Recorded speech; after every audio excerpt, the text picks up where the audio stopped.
This presentation is being recorded, so we just ask that you keep your audio on mute unless you are speaking. And we also have a lunch and learn that I want to plug in that is happening in January by Kevin Coffey, and it is going to be on of mice and misuse, preclinical modeling of fentanyl use disorder on January 29th. If you would like more information about that, please feel free to reach out to me. And today we have Bia Carlini. She is a research associate professor at UW Medicine at Psychiatry and Behavioral Sciences Department. And here at ADI, she directs SERP and the Cannabis Education and Research Program. And she is going to take it away and introduce our speaker, Dr. Unadkat today. So give Bia a warm welcome. Yes, hello everybody, and let's give Dr. Unadkat a warm welcome as well. Thanks, Sarah. So just a brief introduction of Dr. Unadkat. He has so many credentials that I try to just condense what seemed like the most relevant for today. Dr. Unadkat is a Ph.D. and professor at the Department of Pharmaceuticals at the School of Pharmacy, right here, University of Washington, Seattle. He received his bachelor's degree in pharmacy from the University of London, his PhD from the University of Manchester, and his postdoctoral training in the US at the University of California, San Francisco. Dr. Unadkat's research interests are on mechanisms of transport and metabolism of drugs during pregnancy and transport of drugs across the placental, hepatic, intestinal, and blood-brain barrier. Dr. Unadkat has published more than 250 peer-reviewed research papers, is a fellow member of the Washington State Academy of Science, and the founding co-chair of the Drug Transport and Uptake Group from the American Association of Pharmaceutical Scientists. Dr. Unadkat has organized and co-organized numerous national and international conferences on the role of transporters and pregnancy in the disposition of drugs. We are so pleased to have the opportunity to hear from you, Dr. Unadkat, so please take it from here. Thank you, Bea, for that extensive introduction. I hope everyone can hear me. If you can't, just shout out. I'm really honored and pleased to have this presentation here on quantification and prediction of human fetal THC exposure to inform fetal cannabis toxicity. So thank you to ADAI for inviting me to give this presentation.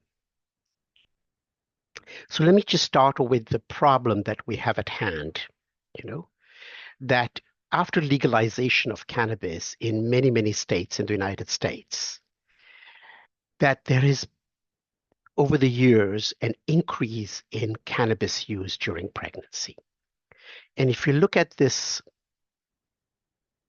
graph here, you can see that from 2002 to 2003 versus 2016 to 2017, there's been an increase in not only in non-pregnant women, but also in pregnant women. And if you break this down into trimesters, you can see that the increase is highest in the first trimester, probably because the woman doesn't know she's pregnant, and as soon as she finds out, then the use seems to drop, but does not completely go away. And the use continues to persist all the way into third trimester.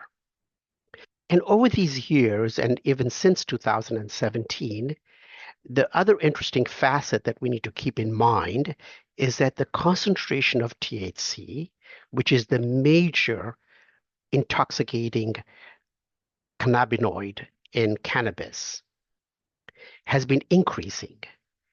And if you go to the cannabis stores, you will find cannabis products that have as much as 15 to 20% of THC of the dry weight of cannabis.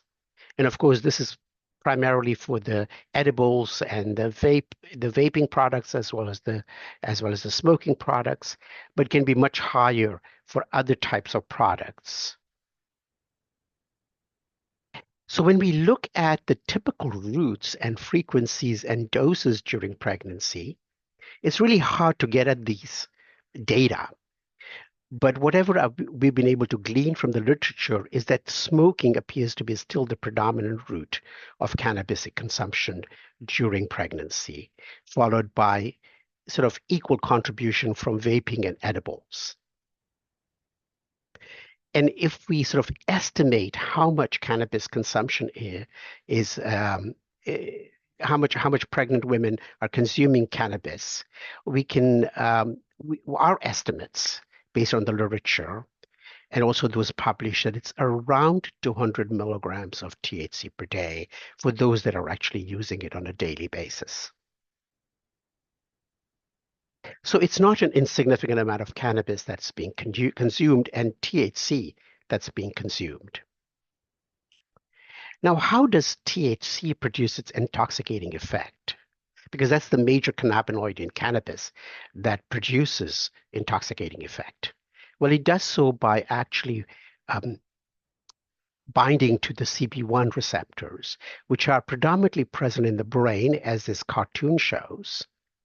There's also CB2 receptors, which are present mostly in the peripheral organs of the human body. But it's really the interaction with the CB1 receptor that is producing the intoxicating effects. And as I will show you later, that THC also produces a metabolite in the body called 11-hydroxy, which is also intoxicating.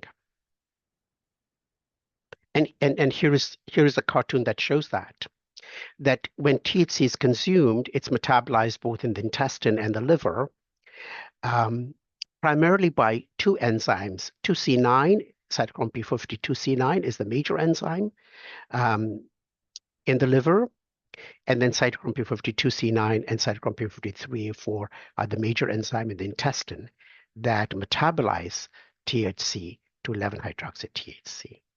In fact, in the liver, the fraction of THC that is seen by the liver that's metabolized to 11-hydroxy is in the order of about 90%. So the majority of THC that passes the liver, either through the first pass after somebody consumes an oral product containing THC, or on recirculation of the blood to the liver, 90% will go to 11-hydroxy THC.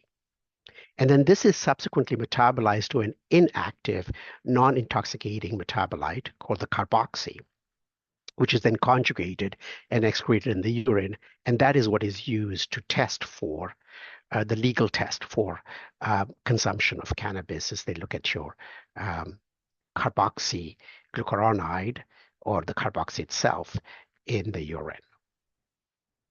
Now, one thing that to keep in mind that is really, really important for the rest of my presentation is that THC and 11-hydroxy are highly lipophilic compounds, and therefore they're highly bound to plasma proteins. The percent unbound is approximately 1% or even less. And so if we believe in the free drug hypothesis, that is the unbound concentration of the drug that is pharmacologically active, whether it's the brain or in the systemic circulation, then we need to keep this in mind that it's not the total concentration of THC or the 11-hydroxy that we should be concerned about.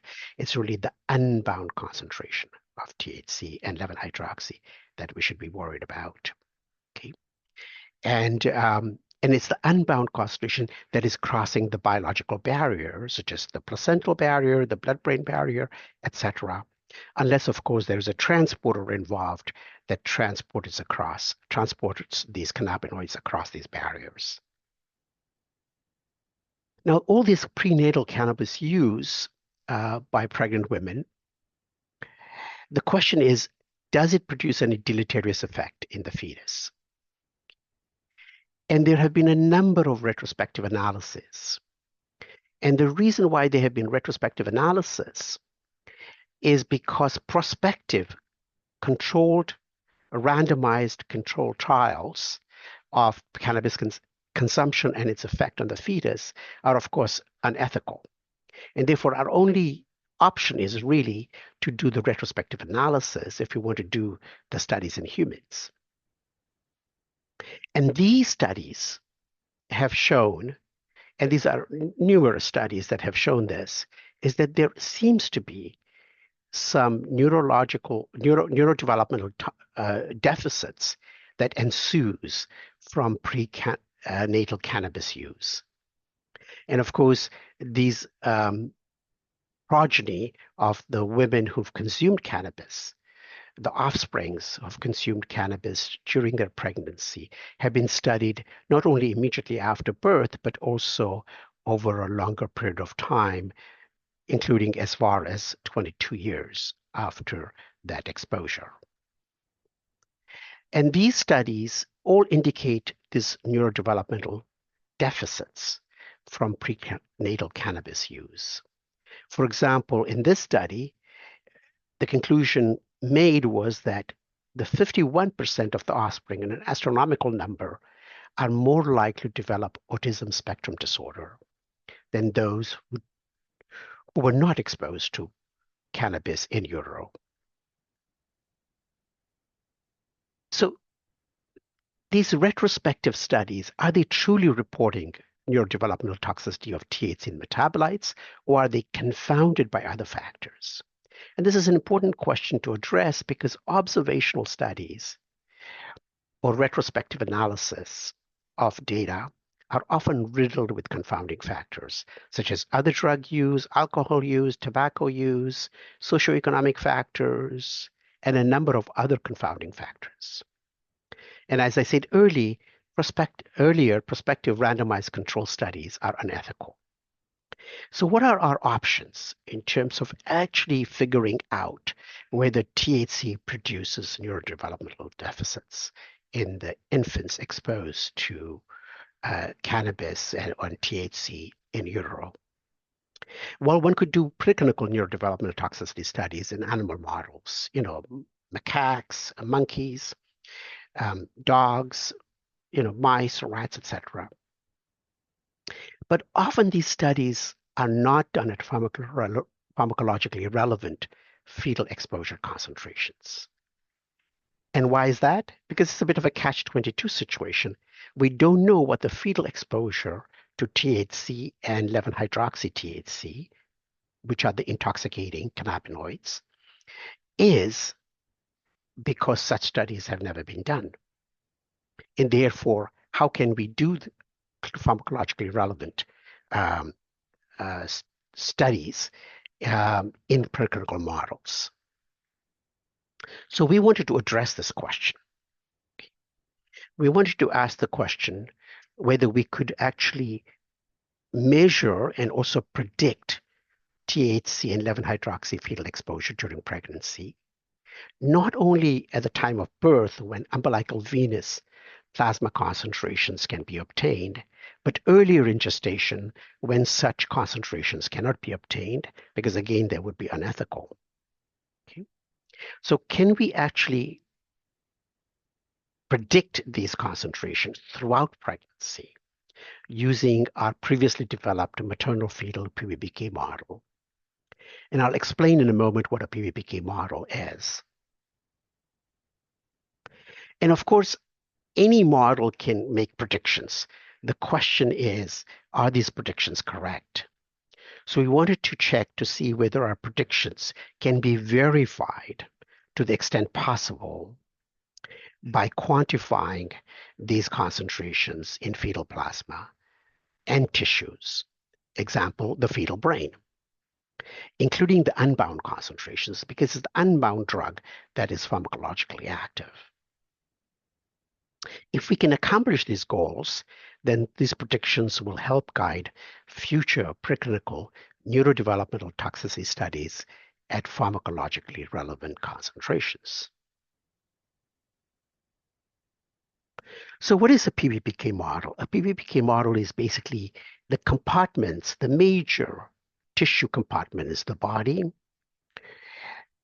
all connected by the relevant blood flows and populated with other factors such as the plasma concentrations of albumin, alpha-1 glycoprotein, and other proteins that are present in the blood that can bind drugs.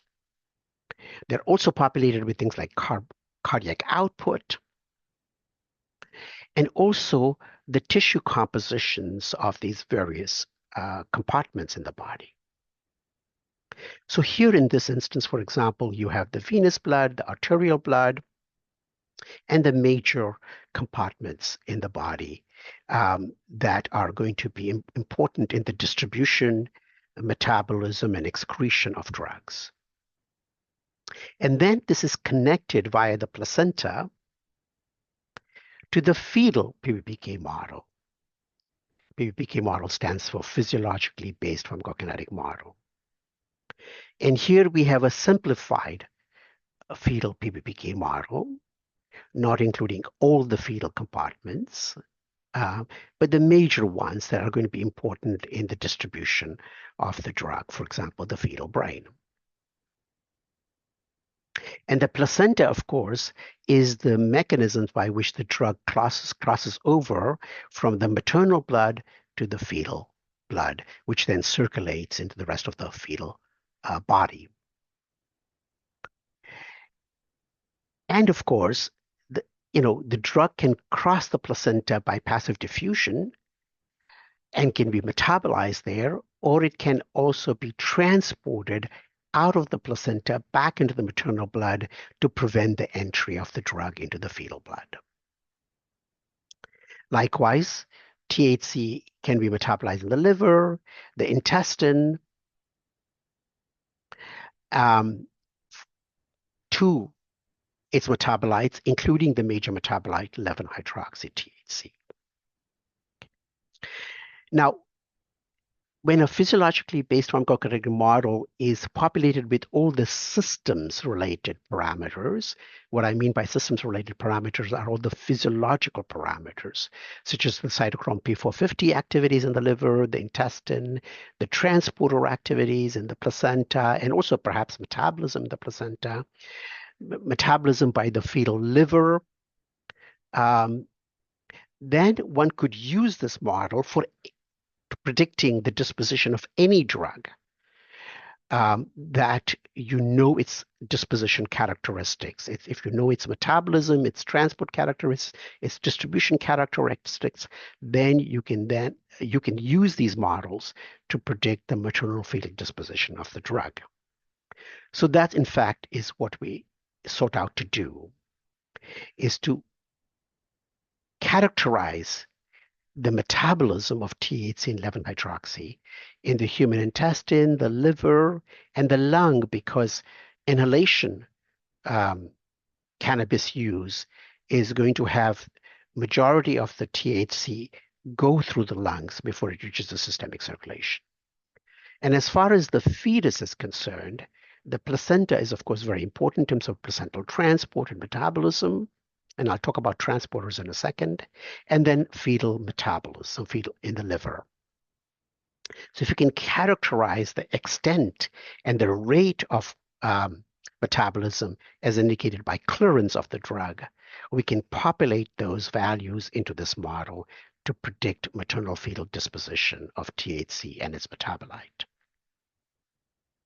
Now, the placenta is richly endowed with transporters and not so richly endowed with metabolizing enzymes. And therefore, here the focus is really to find out whether THC is transported by the placental transporters, and if so, to what extent, and what is the rate of these transport processes as indicated by the clearance associated with that transport process. Now, in the maternal organ, we're focusing mostly on metabolism rather than transport, because THC, once it's consumed and enters the systemic circulation, it is basically all metabolized, and very little is excreted unchanged by any transport processes. So transport is less of an issue with respect to maternal side of the equation, but much more important on the fetal side of the equation, especially in the placenta. Now, there is going to be metabolism in the fetal liver, and so we also characterized that, not just in the maternal organs, but also in the fetal liver. So we took all these, um, experiments and populated our PBPK model. So I first want to tell you about these experiments, about this metabolism and experiments in the maternal tissue and also in the fetal liver. Before I talk about the placental transport of THC. So this is going to be basically my outline of my talk. The first question we wanted to address is THC metabolized in the adult liver, the adult lungs, or the intestines after inhalation or oral consumption of THC, respectively. And then I will segue into data in non-human primates, the macaques, that suggests that indeed THC appears to be transported by the placental transporters. Okay. But we also investigated, is metabolism important for the reduced exposure to THC, reduced fetal exposure to THC relative to the maternal exposure? Because it could be both. It could be transport or metabolism or both. Okay. So we investigated that. Our hypothesis was that it would be transport that would be the major mechanism rather than metabolism, because of the way the enzymes and transporters are populated in the human placenta. And then we asked the question: can we take all these data and use our maternal-fetal PBPK model populated with these THC metabolism and transport data and predict the fetal exposure to THC? And can we verify this exposure with the limited in vivo data that we also collected? And I'll talk to you about how we went about collecting those data. So can we verify these predictions using the limited in vivo data? So let me just, for some reason this blanked out, but anyway, this is THC here. Just want to reiterate that it's metabolized in the liver, primarily by cytochrome P52C9. Basically about 90% of THC in the liver is metabolized by 2C9 to 11-hydroxy, and the 11-hydroxy is then further metabolized by a number of enzymes, including UGT enzymes that are glucuronide transferases, and 2C9 metabolizes 11-hydroxy to the carboxy, which is then conjugated by UGTs, the glucuronide transferase enzymes, and then excreted in the urine and also to some extent in the bile. So having done these experiments, we then went on to do the experiments to see whether there's THC metabolism in the intestine. And in fact, there is. This is the human adult intestine, and it's primarily by 2C9 and 3A4, as shown by this inhibition data, where we use selective inhibitors of these enzymes to determine whether they are inhibiting the depletion of THC when incubated with intestinal microsomes. These are subcellular fractions made from intestines, where we can then incubate with THC, where cytochrome P450 activity is going to be present. 11-hydroxy, likewise, in the human intestine, is also metabolized by cytochrome P53A because its depletion is inhibited by itraconazole, a cytochrome P53 inhibitor. And it's also metabolized by intestinal glucuronide transferases because of inhibition by fluconazole, an inhibitor of UGT2B1, 2B7. But what was interesting that Adi Kumar, my graduate student, found was that there was no depletion of THC or its metabolite 11-hydroxy in human liver microsomes, indicating that human lung microsomes, indicating that human lungs are probably not going to play a big role in the metabolism of THC and its metabolite 11-hydroxy THC.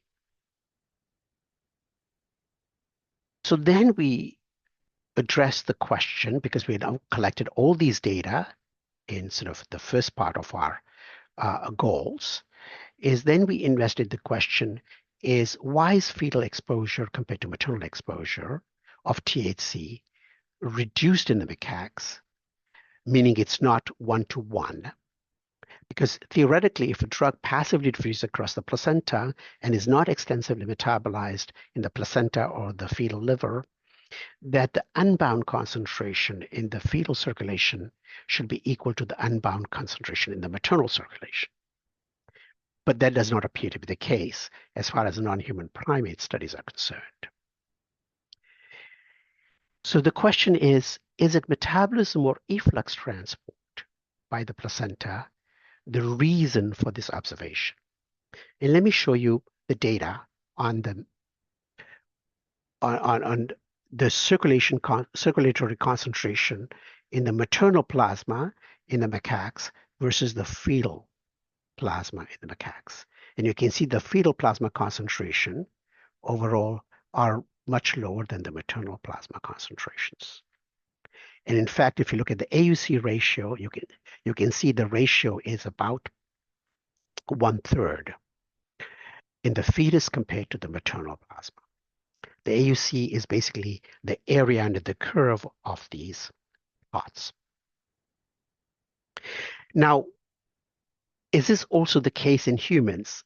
Well, we searched the literature very thoroughly, and there's basically only one study with only, I think, 3 or 4 data points. So very sparse human data, where they actually measured the umbilical venous plasma concentration relative to the maternal plasma concentration. And that too was, comparable to the macaque data. In fact, it was a little bit lower, approximately a quarter. So the umbilical venous plasma concentration is approximately a quarter of that in the maternal plasma. These data suggest that the placenta is somehow playing an important role, or perhaps the fetal liver as well, perhaps playing an important role in sort of reducing the fetal exposure to THC relative to the maternal exposure. No corresponding data were available for the 11-hydroxy-THC. So if we look at this cartoon, I will show you how efflux transporter, placental metabolism, can actually reduce fetal exposure to THC relative to maternal exposure. So if, as I said earlier, if a drug is just passively diffusing across the placenta from the maternal to the fetal compartment, the unbound concentration, that's not bound to plasma proteins, in the maternal circulation should equal the unbound concentration in the fetal circulation.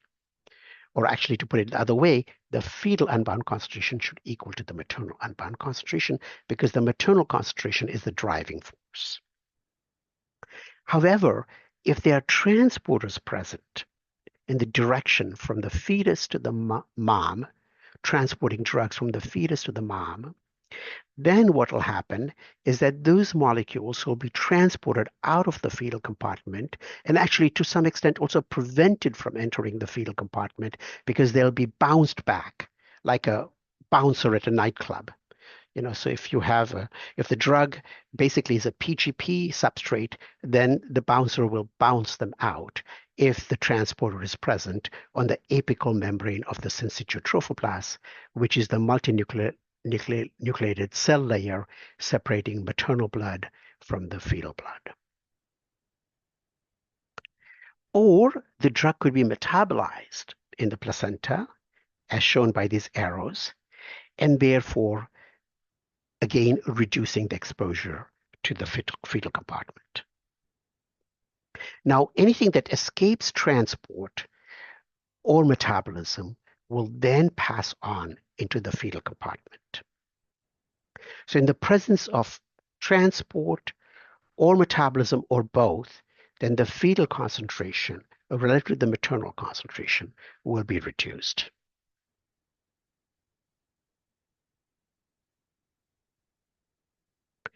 Now, why am I focusing so much on transporters rather than enzymes? Because the placenta is richly endowed with transporters, especially facing the maternal blood. And two transporters that I want to mention are P-glycoprotein and BCRP, which stands for breast cancer resistant protein. Both of these are important also in multiple drug resistance in cancer and cancerous cells. But they're also constitutively expressed in many organs of the body, including the placenta. And of all the organs in the body, the placenta is one of the places, one of the tissues where PGP and BCRP has the highest expression. There are other transporters present in the placenta, but these are the most prominent one in terms of drugs. The placenta also has enzymes, but they don't metabolize many of the drugs that we see on the market. They're really designed to metabolize hormones and so forth in the placenta. So our hypothesis is that it was the transport that's probably reducing the fetal circulation of THC compared to the maternal circulation. So we tested this hypothesis using the perfused human placenta in collaboration with Nick Aronomakis at the Madigan Army Hospital, who has a perfused placenta model. And what we did was we took C-section placentas, so they were relatively fresh before they started the perfusion, by perfusing the maternal circulation with cannabinoids and collecting maternal effluent and fetal effluent, because both parts of the placenta were cannulated. And another lobe of the placenta on the same day was perfused, and more or less simultaneously. So there were two teams doing two different perfusions, where we perfused the cannabinoids in the fetal circulation, which was cannulated, and collected effluents in the maternal, from the maternal circulation and from the fetal circulation, the fetal effluent actually, both maternal effluent and the fetal effluent. And besides the cannabinoids, which included not only THC, but 11-hydroxy and the carboxy, so the metabolites of THC were also included in the perfusates. We also included other compounds which are really our positive controls in a sense. Antipyrine, which passively diffuses across the placenta, and you can see here that the clearance of antipyrine from the maternal to the fetal circulation is basically the same as fetal to maternal circulation. These are not our data, these are just previously published data, just showing them to you as example. And then we also included a positive control in terms of a drug called saquinavir, which is an HIV protease inhibitor. And it's an excellent PGP substrate, but not a BCRP substrate. And the two transporters that we're sort of hypothesizing that they would be involved in the transport of THC. And you can see here that the maternal-fetal transport is much less than the fetal-maternal transport, because that bouncer is basically bouncing saquinavir out of the placenta back into the maternal circulation.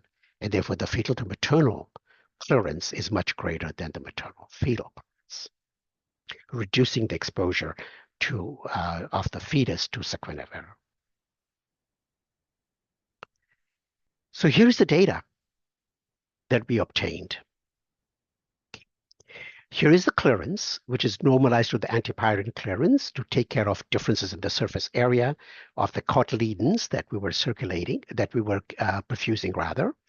And you can see here that the THC clearance index ratio, that is a ratio of clearance of THC relative to that of antipyrine, the passive diffusion marker, is basically half in the maternal-fetal direction versus the fetal-maternal direction, indicating fetal-maternal transport of THC. Very analogous to saquinavir in our study, because we included saquinavir as a positive control. Again, fetal-maternal clearance is about twice that of maternal fetal. clearance, because this is the ratio. These are the ratios of the fetal maternal to the maternal fetal, normalized with antipyrine passive diffusion clearance. So we also then ask the question whether inhibition of PGP or BCRP, the two transporters that we're targeting, whether that could abrogate this fetal maternal transport. Because if it did, then we can conclude that BCRP or PGP or both are involved in this efflux by the placenta. So sequinavir is our positive control, and we use valspodar as the inhibitor of BCRP and PGP. It inhibits both those transporters, and you can see that the sequinavir index ratio, fetal maternal to maternal fetal, now basically is 1, as predicted and as anticipated by us, meaning that transport has been abrogated by PGP. But interestingly enough, THC's transport was not abrogated by valspodar. This told us that although THC is transported in the fetal to maternal direction, it does not appear to be transported by BCRP or PGP, that there is some other transporter in the placenta that is responsible for this transport. And I won't go into details, but I can tell you that we've investigated a number of other transporters in vitro to see whether THC can be transported by those placental transporters that are present there, and we have not been able to identify this transport. Nevertheless, these data were sufficient for us to populate our PBPK model, now, which I will tell you about in a few moments. Now, what about the 11-hydroxy and the carboxy? Well, they were not transported by any of the transporters in the placenta. So those ratios were close to 1 and not significantly different from 1. So that means the fetal maternal and maternal fetal clearances were basically the same, not significantly different from each other. Now, what about metabolism in the fetal liver? Because that could be another factor that could be reducing the fetal exposure to THC. Indeed, fetal livers can metabolize THC, and it's primarily by CYP3A because it was inhibited. This metabolism was inhibited by azamulin, which is a CYP3A inhibitor. But there was no metabolism in the placenta, either of THC or the 11-hydroxy, okay, whether by cytochrome P450 or by UGTs. So the fetal placenta, as we had hypothesized, was not an important contributor to metabolism of THC or its metabolite, 11-hydroxy, but the fetal liver is. So now can we take all these data, populate it into our maternal fetal PBPK model, and predict the fetal exposure, not only systemic exposure, but also fetal tissue exposure? And can we verify these predictions? Because you can have any model predict anything you want, but you have to test whether your model is accurately predicting what is being observed. Well, how do we verify our predictions? Well, the only way to do that is actually collect those samples and see whether our predictions match the observed values. So we did 2 studies. One in trimester 1 and 2 at the University of Washington in collaboration with Dr. Benson of the OBGYN department and the Birth Defect Research Laboratory, also here at the University of Washington. And the other study, which is a trimester 3 study, basically a term study at the University of Colorado in collaboration with Dr. Wymore and her team. So in both these instances, we enrolled women who reported chronic cannabis use during pregnancy. In this study, they were basically electing to terminate their pregnancies. And so they were enrolled. When they showed up for their termination, And those that consented to participate and donate their tissues, we had maternal plasma sample drawn, placenta collected, and fetal tissue collected as well, including brain, liver, and kidneys. And this was, from between 8 to 24 weeks of pregnancy was the inclusion criteria.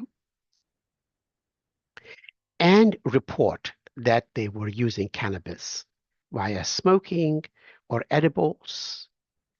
And they had done so, they were chronically using this cannabis, and they had done so within 2 days of termination.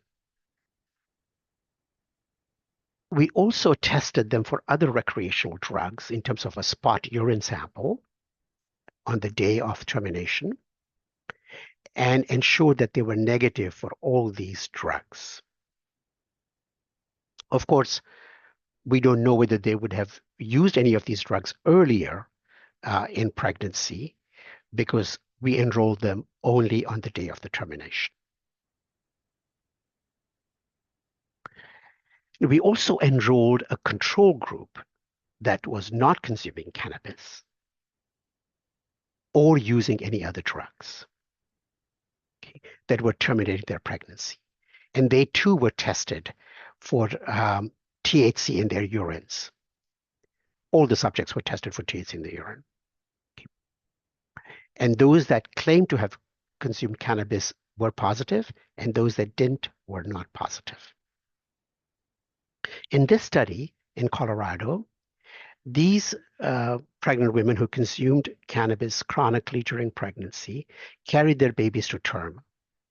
They were singletons, not consuming other drugs, and 18 to 45 years old. And of course, this not consuming other drugs or cannabis was tested at the time of delivery.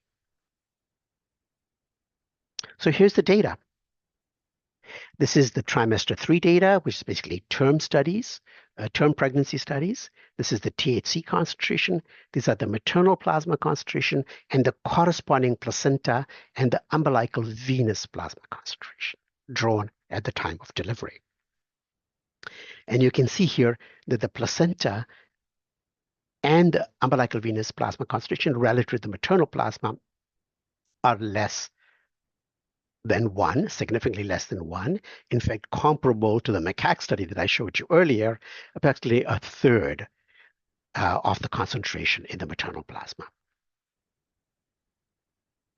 What about the tissues? We had too few tissues fetal in the first trimester where we could actually measure the THC concentration. We couldn't measure 11-hydroxy concentrations in any of the fetal tissues. Okay. And again, you can see that relative to the maternal plasma, these are the first trimester, these are the second trimester maternal plasma data, and the corresponding maternal plasma, placenta concentrations of THC in the corresponding subjects in the first trimester and the second trimester. You can see that just like the placenta concentrations and the umbilical venous concentrations that were less than the maternal plasma, so were the fetal brain, the fetal kidney, and the fetal liver. Fetal brain, fetal kidney, but the fetal livers actually were a slightly higher concentration than the maternal plasma. And here are the data. In the trimester 2, fetal liver to maternal plasma concentrations ratios were about 1.33, as suggested by this graph, but the fetal brain, the kidney, the placenta were all lower than the maternal plasma, indicating that there seems to be some efflux process at the placenta that's responsible. And as I showed you with the perfused placenta, that there in fact is THC efflux by the placental transporters. So then we asked the question whether our model could predict the THC concentrations, not only at term in terms of the umbilical venous plasma concentration relative to the maternal plasma, but also in the fetal tissues relative to the maternal plasma. And you can see here that our model predicts right on the umbilical venous plasma concentration uh, um, of THC relative to the maternal plasma in a large number of subjects here. Okay. The stars are the predicted values by a model, and the black dots are the mean observed data plus the acceptance criteria based on the observed variability in the data. Likewise, we're able to accurately predict within the acceptance criteria, which is dictated by the observed variability in the data, the fetal brain concentrations of THC relative to the maternal plasma concentrations, the fetal kidney, and the fetal liver, all relative to the maternal plasma. So the advantage of the PBPK model is now we can utilize it to predict fetal exposure, not only systemic, but also tissue concentration exposure, not only of the total drug, but also the unbound drug throughout pregnancy, through any stage of pregnancy, as well as any dose consumed by any woman, either edibles or inhalation. And that's what we did. So we said, okay, what would our model predict if a woman consumed 100 milligrams of THC by inhalation or 10 milligram of THC by the oral route? Why did we choose this dose? Because these doses seem to be like the ones that are, typically used by pregnant women, although they can be as high as 200 milligrams for inhalation and perhaps as high as 20 to 40 milligrams by oral administration. But because our model can predict any dose, we just stayed with these two and made our prediction based upon milligram of dose. So this is the maximum steady state concentration on chronic consumption of cannabis and the average steady state concentrations for both inhalation and for oral administration. And you can see these concentrations in the maternal plasma are fairly low. They're not very large. Okay. And even lower for the 10 milligram dose because there's a first pass metabolism through the intestine and the liver when an oral THC product is consumed. But we were more interested in the fetal brain concentrations of THC and 11-hydroxy after 100 milligram inhalation or 10 milligram oral THC use by the mom, and how that changes with respect to gestational age. And you can see here that in the blue, so there's the blue curves here, and the orange curves indicating data at gestational week 40 and gestational week 15. And you can see that for THC and the dashed lines, the corresponding colored dashed lines are for the 11-hydroxy, that as pregnancy proceeds from gestational week 15 to 40, so going from 15 to 40, that the concentrations and the umbilical venous plasma reduces for both inhalation and oral administration. Again, the concentrations are really low. This is nanomolar per milligram of dose. So if you take 10 milligram orally, the steady state concentration in umbilical venous plasma is basically going to be 0.5 nanomolar after oral administration of THC. What about the fetal brain? So the same trend is shown with gestational age, but the concentrations are also low. So the fetal brain average steady state concentration in gestational week 15 for a 10 milligram dose would be about 0.7 nanomolar, and for a 40 milligram dose would be even lower at 0.3 nanomolar. Similarly, so for the 11-hydroxy. So these are fairly low concentrations, but the unbound concentration is what we're ultimately interested in. And they're also going to be much lower than the total concentration that I just showed you. Okay. And we can predict what they would be if we use different doses of THC that are consumed by inhalation route or by oral route. And you can see that these concentrations are much lower than those that have been used in preclinical toxicity studies conducted in small animals, such as mice and rats. There, people have given doses so that it produces in the maternal circulation at least, or I'm sorry, the dam concentration at least in the plasma in the range of 2 to 15 micromolar. So these preclinical toxicity studies have been conducted at a much higher concentrations than what you would expect from the doses consumed by humans. Likewise for the 11-hydroxy.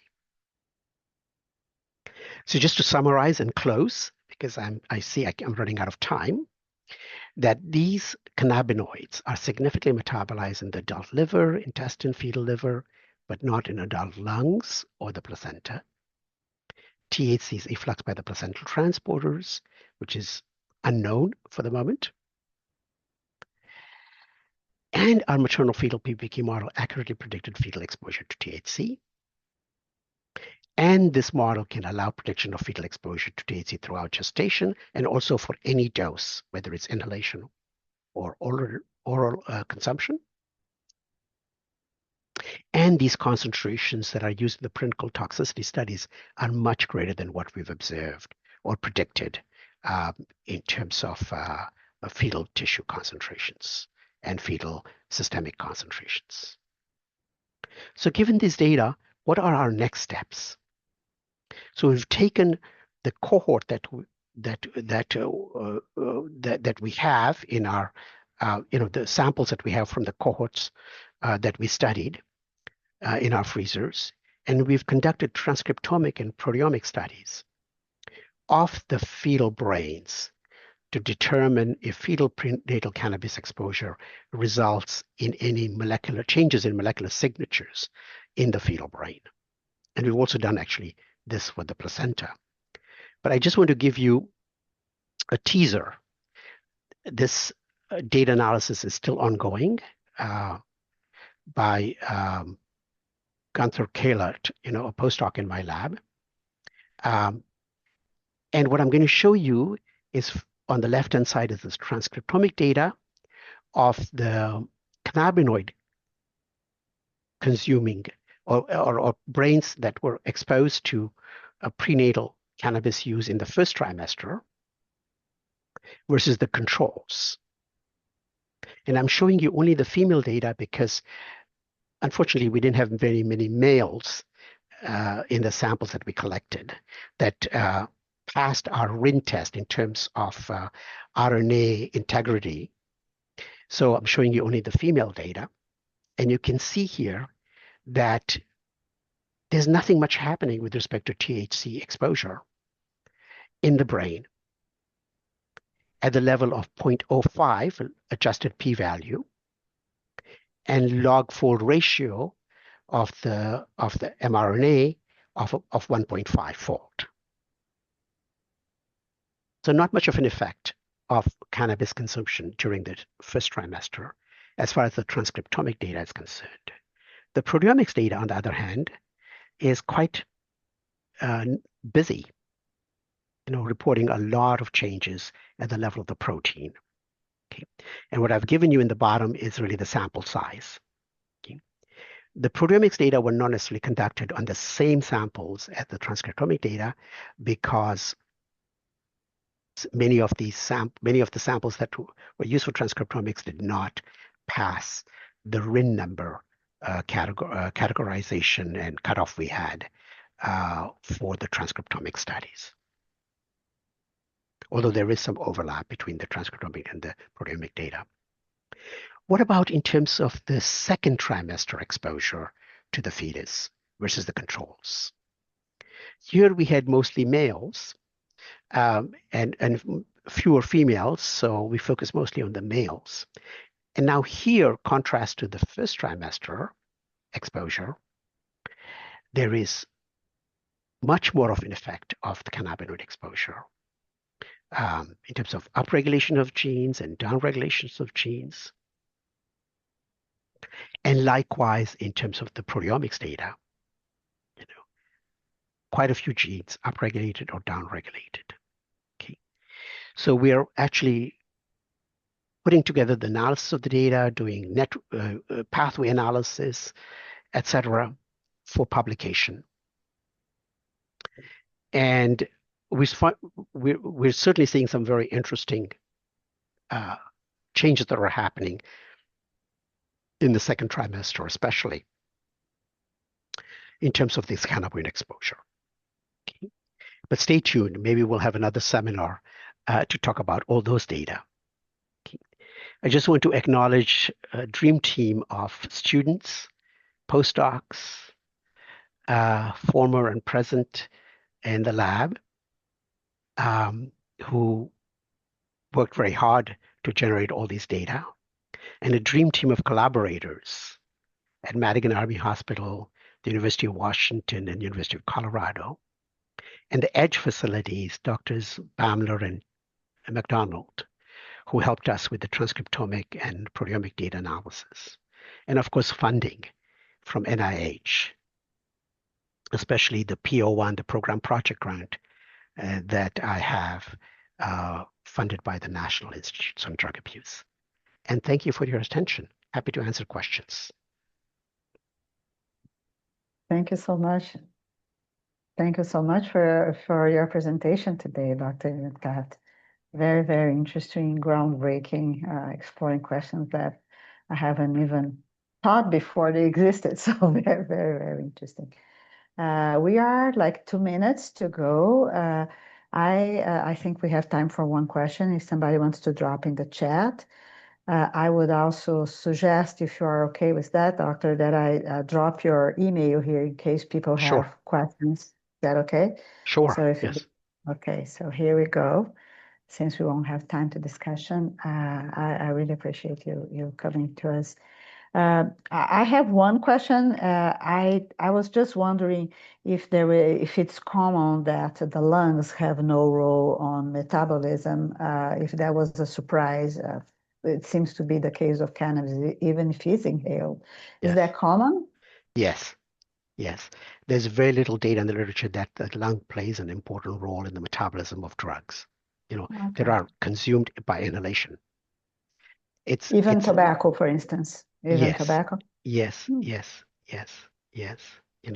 Now tobacco is an interesting thing. Is that the cytochrome P50 that metabolizes tobacco is induced on smoking, but even so, there's not any really clear evidence that nicotine metabolism by the lung plays a very large role in the clearance of nicotine from the body.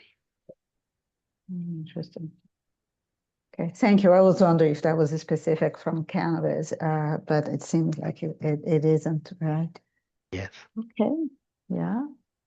And is there any good news in your finding? I mean, like obviously it's amazing that you develop all the methodology and the way of capturing things that haven't been captured before. So that allows for a lot of studies. But I was thinking that you started seeing all the results in people in the real world doing retrospective studies about the adverse effects of cannabis exposure during pregnancy.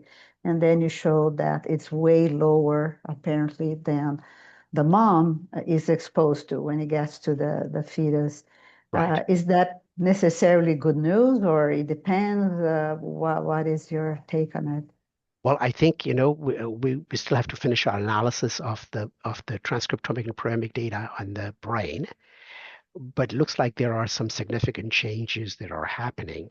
So even at those low concentrations, it looks like it's having some deleterious effects on the brain. Yeah. Okay.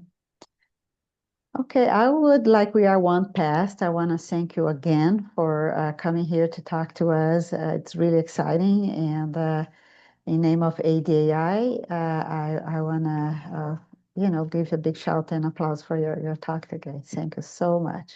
Thank you. Bye Okay, now. bye. Yay.